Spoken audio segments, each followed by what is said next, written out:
A origem do diabo. Neste vídeo vamos falar da origem deste ser místico, resumidamente.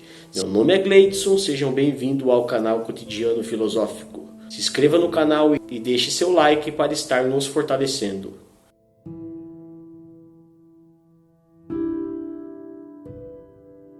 Ao falarmos sobre o século XXI, muitos logo apontam como a era da tecnologia, da razão e da ampla circulação de conhecimento.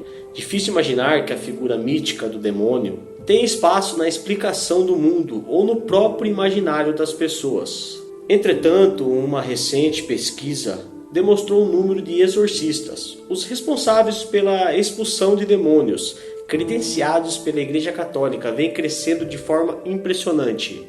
Desde que o mundo é mundo, observamos que as culturas ocidentais e orientais elaboram formas de explicar as mazelas que nos afligem.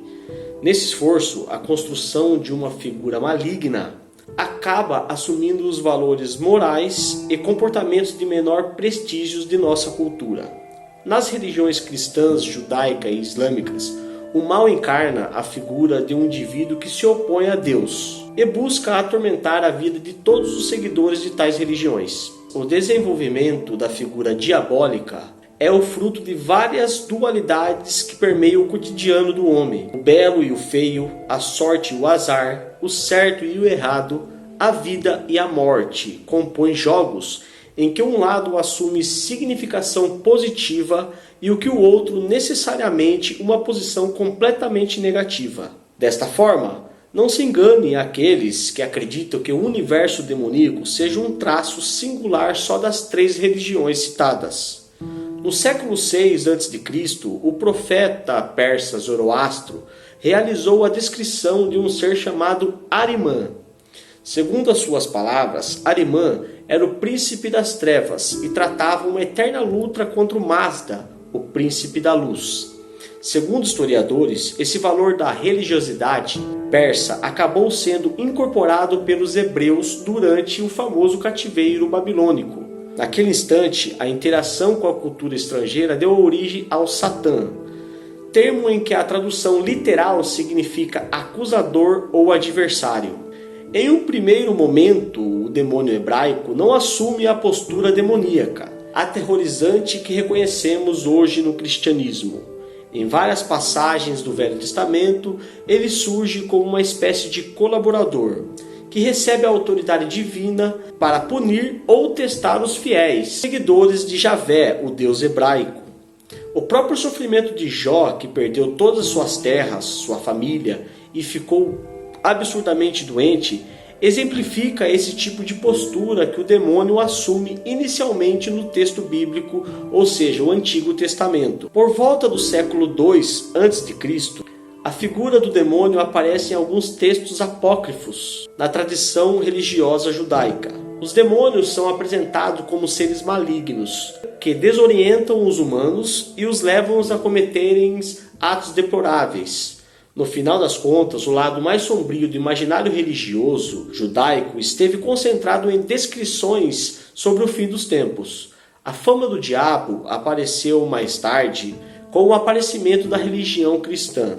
Chegando aos textos do Novo Testamento, autores como São João e São Paulo dedicam linhas e mais linhas em terríveis batalhas em que o diabo trava uma intensa guerra contra Deus. Nesse instante de criaturas indefinidas, os demônios passam a fazer parte de uma legião de seres espirituais malignos, chefiados por um líder supremo, chamado Lúcifer. E em uma dessas batalhas, podemos destacar uma descrição em que Lúcifer e 1/3 dos anjos são expulsos dos céus.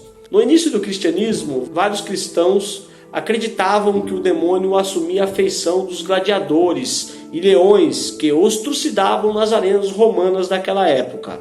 Somente no século IV d.C., um concílio na cidade de Toledo descreveu minuciosamente o diabo como um ser composto por chifres, peles pretas ou avermelhadas, com rabo e um portador de um tridente. A partir de então, os relatos sobre experiências demoníacas ganhavam força em uma nova leva de narrativas.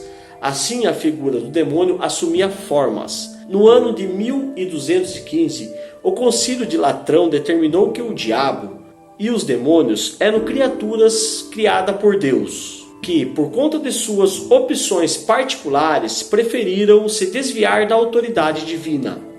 Nesse contexto, ao mesmo tempo em que o inimigo se tornava claramente reconhecido, outras histórias falavam sobre pessoas que se entregavam ao terrível lado sombrio das trevas. De acordo com as pesquisas mais recentes, a disseminação dos cultos aos demônios surgem justamente no século XIV. Em alguns países da Europa, a ordem dos luciferianos pregavam a ideia de que o escolhido por Deus era Lúcifer, por esse ter sido primordialmente designado como anjo de luz. Na Itália, uma seita conhecida como La Vecchia Religione, ou seja, a velha religião, organizava missas onde o pão consagrado era oferecido para os ratos e porcos. Já na Idade Moderna, o demônio era o maior acusado, conduzir as pessoas a praticar os atos heréticos, combatidos pela Santa Inquisição. Manuais de exorcismos detalhavam as manifestações e as formas de se expulsar o diabo. Em vários casos, reforçando o ideal, a fragilidade da condição feminina, as freiras apareciam em públicos tomadas por demônios, pronunciando várias ofensas contra Deus, e os homens santificados pela igreja.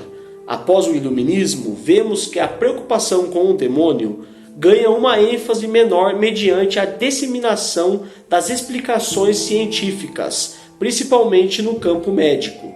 No final do século XIX, a literatura romântica passou a incorporá-lo como um ser que representa a capacidade de um homem raciocinar livremente. Um dos mais conhecidos exemplos dessa outra significação aparece na obra O Fausto, escrito pelo alemão Johann Wolfgang von Goethe. Não sei se eu pronunciei certo.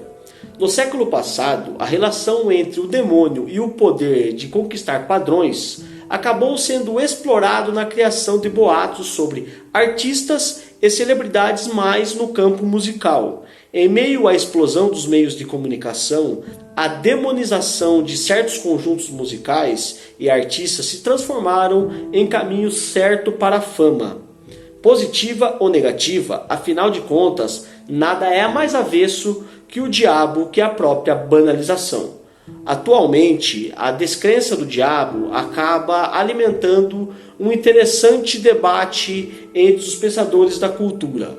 Para alguns destes, acreditar no diabo é algo fundamental para que a sociedade reforce os seus limites éticos e morais.